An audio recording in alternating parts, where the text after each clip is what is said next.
Sit back, relax, and put your feet up, everyone, where we look back at a few episodes of our podcast from this year. Hello, everyone, and welcome to the Village Halls podcast, sponsored by Allied Westminster, the UK's largest specialist provider of village hall insurance and the home of Village Guard. Now, a few weeks ago, we recorded our 48th episode, bringing our second year and second series to a close. In 2022, we've covered all kinds of topics from fitness instruction to tips on warm rooms. And so, with the Christmas and New Year breaks about to begin, I thought we'd look back at a few of those episodes while you tuck into a box of chocolates or you take the dog for a walk. Back at the very beginning of the year, I was joined by Finbar Murphy, the chair of Cookham Dean Village Hall in Berkshire, which had lost its main source of income just a couple of years earlier. The hall responded in an innovative way with something called the meter market, which has not only kept the hall going, but is helping local residents and businesses. So in about June of 2020, we started a market on a Friday mornings in the hall, initially just with three stalls, and we were pleasantly surprised by the number of people that came along to support it. Now, obviously, some of that was because it was the middle of lockdown and there wasn't as much to do as they probably normally had. But I think there was from the off, there was quite a groundswell of people wanting to support local producers and doing things locally. So we've just really grown from that. We managed to trade all the way through both lockdowns, and as the restrictions were eventually lifted, we could increase the capacity and so forth. So, we've gone from having 3 stalls, which was essentially bread, vegetables and cheese, to about 18 at this week's market. Actually, I just counted it before. Wow. And they're a mix, mostly food, but also some, and it can be a bit seasonal, sort of local craft and art producers like to come along. Yeah. Community businesses like the meter market are playing an increasingly important role in rural villages. And in February, Hannah Barrett from the wonderful Plunkett Foundation came on the show to talk about the kind of support available to village halls that might want to get a community business up and running themselves. So obviously, a lot of communities are losing their services, losing their centre points. And without those centre points, those natural meeting spaces, you get isolation and loneliness. You get a lack of jobs and opportunities and education because there's no local shop, there's no local pub for the kind of young teenagers to go and get their first job in. There's no place for people who are perhaps living by themselves to go out and have a coffee and bump into their neighbours. So they're really important centres for communities, and often people talk to us and say, you've put the heart back into where we live. I haven't seen Betty for 10 years and I bumped into her the other day and I used to know her at school. And it's those fantastic stories about people meeting each other and seeing each other that make them so valuable, as well as the fact, you can pop down the road and get your extra milk, your toilet roll, those essentials that are stopping a car journey, reducing emissions, reducing the impact of climate change. So they're really important, having these local services for people. And are they successful? Absolutely, because the people that run them make them successful, because they are community developed. They're the ideas of the community and they run them for the community. And the long-term success rate for community businesses are 94%. So when they're up and running, they fly. Now, one essential service village, church and community halls up and down the country will often provide is keeping their local community healthy through all kinds of exercise classes. Nesta Shepherd, who is in her 70s, runs Pilates and fitness classes online and at 2 different halls in North Hertfordshire. Nesta's passion and enthusiasm for exercise encourages all kinds of people to stay fit and healthy. I think they like coming to a community class rather than go to a gym-based class, which can be a bit impersonal. Yeah. I know all my clients' names. I probably know their children, their grandchildren. Yeah. I know all their problems. I don't mean personal problems, I mean physical problems, right? Which helps me to help them. And they have a real community feel. They all chat when they come in. Although, having said that, they do vary, because I've got 2 classes in the second hall I mentioned, which is the more modern one, on the same day. One's in the afternoon, one's in the evening. Exactly the same class. The afternoon class, they're so quiet, they're so shy. They wouldn't say boo to a goose. I ask them questions and I get them. But the evening class, completely different. They come in, they chat, they walk around and ask questions, and they're the rowdy bunch, yeah. And they joke and take the what's it out of me. Artists and performers are another major Village Hall attraction. For another podcast episode, I was joined by Holly Lombardo and Steffi Jessup from the National Rural Touring Forum, a fantastic organisation that works with halls in rural communities to put on shows and events. Steffi told me how performers and audiences find that village halls offer something unique compared to more traditional venues. Yeah, it's much more personal and intimate. There's no hiding. And one of the things that we say a lot is that if you're going to a theatre or a performance venue, you're going to visit the artist. You're going to their space where they feel very much in control and they know all the ins and outs of that building, and you only tend to see one room. And you go and you sit in the dark and you might have a drink at the interval, but chances are once the curtain closes, you leave and go home for the night. Mm-hmm. Whereas with a village hall, we're asking the artists to visit the community and visit the audience in their space. And our community promoters, so might be the village hall committee, they'll often cook a hot meal for the performer before their show and sit down all together and chat and get to know one another. The performers will often stay behind after the show and have a drink in the bar with the audience. And it's one of the things that people that are on the circuit performing absolutely love about rural touring, because when do you normally get a chance to truly go and speak to your audience? And when normally as an audience member do you get a chance to really find out how did this performer end up becoming a world-class violinist, or how did they get into acting? And it all comes together. It's very equal. There's no, this is my space or your space. It's, we just all want to find out more about each other. And it's also one of the places where in that village hall audience, there are people there that came along and had no idea what it was they were coming to. They came along to support the village hall or to see their neighbours or because our promoter told them to. And because of that, you get an audience that might not consider themselves to be theatre people, really truly engaging with the work and talking to the performers afterwards. It's quite special in that way. Talking of unique and different, this year I discovered the strange and mysterious world of geocaching. Until I spoke to Jackie O'Halloran for our podcast, I had no idea there were hidden objects all over the world with huge numbers of enthusiasts trying to track them down. Jackie explained how there were more than 1,000 geocaches waiting to be found in and around village halls in Britain. Since I've been doing it, I've found 8,700 geocaches, and I've placed 192 for others to find.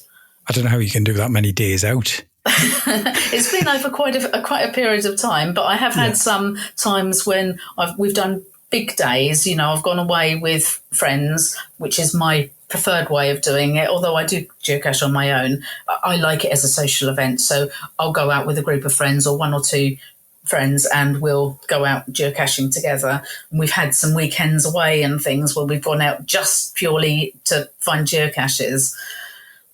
Of those finds that I found, 650 village halls I've visited and found. So of our 1,300, I've found 650. So I've still got a few more to find yet. Right.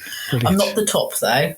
Oh, you're not the top. No, I'm not the top. There's a few above me. That the guy that's found the most village hall geocaches at the moment, he's found 902 of them. Okay. So, and he's very competitive, doesn't want anybody else to get anywhere near him. So if anyone starts getting near him, he'll go out and do a big day of village hall caches to make sure he keeps at the top of those stats. Now, this year, I also got to go out and about myself when I visited Chorleywood War Memorial Hall. Debbie Rosario and Yvonne Merritt, along with other parish council staff and volunteers, invited me along to their event to mark the Queen's Platinum Jubilee. I spoke to one local resident there who could remember Queen Elizabeth coming to the throne. How old are you, Dorothy? Could you remember? 84. 84. So you remember... Can you remember the... beginning of the war? Yeah, and the coronation. The coronation, yes. Yeah. My auntie had one of the first televisions. Okay. And we didn't have a television, but we went to her house and all the children sat on the floor and the grown-ups at the back, and it was like a little 9-inch television. Yeah. Yes, I saw all the coronation. And 70 years later... Yeah, I'm seeing it again. Yeah, we are, 69 years since the coronation, of course. Yes. And here we are. And Queen Elizabeth's done very well, of course, hasn't she? She's a wonderful queen. Yeah. Little did we realise at that time, of course, that Queen Elizabeth's reign would soon come to an end. Sadly, celebrations turned to mourning as we remembered her life and her achievements. Marking the passing of a loved one is something else that community halls can often help with, and in October I spoke to Richard Coates from Croft-on-Tees, who told me about an event they had organised there to remember a much-loved member of their community, Johnny Preston, who passed away far too early in life. At the start of this year, so a couple of months after he passed, we met as a group in the village on what would have been his birthday. And the conversation came round to what would be a fitting tribute to celebrate Johnny's life and at the same time raise some money for the brain tumour charity as well. And it was Jörg, our village resident German, who made the suggestion to do something close to home within the village and utilise we've got a circular river walk around the village. So that's where the conversation started. But we wanted something a bit bigger, a bit different to just a fun run. Hence, the 24-hour endurance element was conceived. And that became known as the Jog for Johnny, yeah? And that's what it was coined as. Yeah. From all the events and the donations we've had, we raised just over £7,600, which far exceeded any estimations we had when we first instigated the idea. Yeah. Certainly a fitting tribute from a wonderful and caring community. Now, I'm not one for choosing a favourite, but there was certainly one episode in 2022 that made me chuckle the most. Britain, as we know, is a country that's well known for its unusual events and activities, anything from welly wanging to tossing the caber. However, the annual beer race of Nos Mayo and Newton Ferrers was not something I'd come across until Tracy Watson sent us a bizarre photo for our photo competition. I just had to find out more, and so Tracy came on the show and described how every year they all come together to dress up and race in small boats, while also drinking a little bit too much. There are an element who do take it very seriously. I was in a team who did take it very seriously. Yeah. And to the point where the ladies' team that I was part of were all pretty good rowers, and we did actually win the whole event ahead of the men at one point. And then that's when the men started complaining bitterly that the women only had to drink halves in comparison to their pints. Yeah. And it's that argument has been going on ever since. There are some teams, probably over half the teams now, who just want to win the fancy dress competition side of it because, and they're not too worried about the rowing as long as they complete the course. But there are still some who properly go for it. Brilliant. Where do you stand on the pint or the half pint thing? Are you going to sit on the fence? Yeah, I think I might do that. If you haven't listened to the full episode already, I'd encourage you to scroll down to season 2, episode 8 on our website and listen to the bedlam that is the beer race. It's a lot of fun. Now, I'd like to say thank you to all of our guests who joined me for season 2 of the Village Halls podcast this year, including Mark Harris from Bower Hill Village Hall, Martin Fagan from the Community Heartbeat Trust, who talked to me about life-saving defibrillators, and Alexandra Holmes from ASCO, an organisation that helps halls to raise funds through clothing banks. Big thanks also to Doug Allen from Topcliffe and Asenby Village Hall, Village Hall's advisor Janet Clark from YMCA Lincolnshire, and risk management expert Dave Reynolds from Ristop, who covered Village Hall security on our show this year.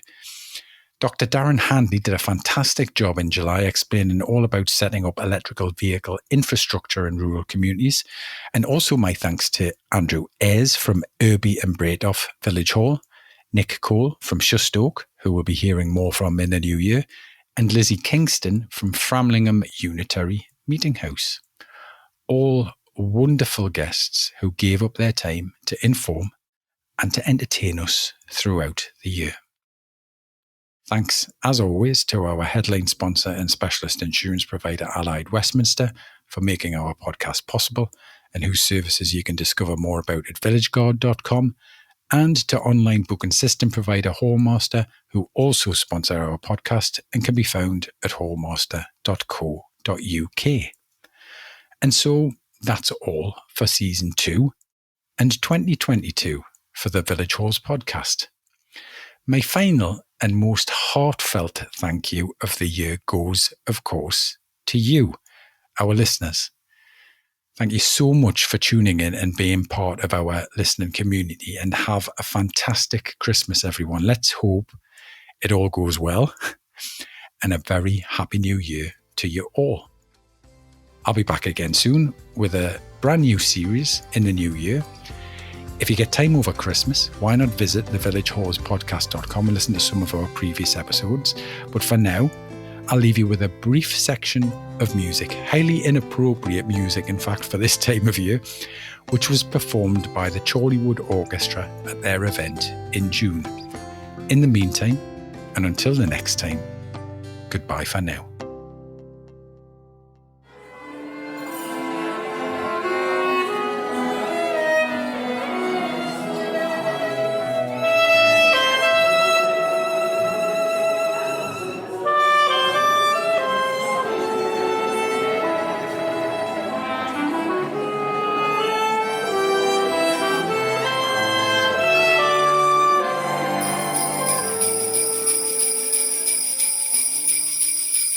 Ho, ho, ho!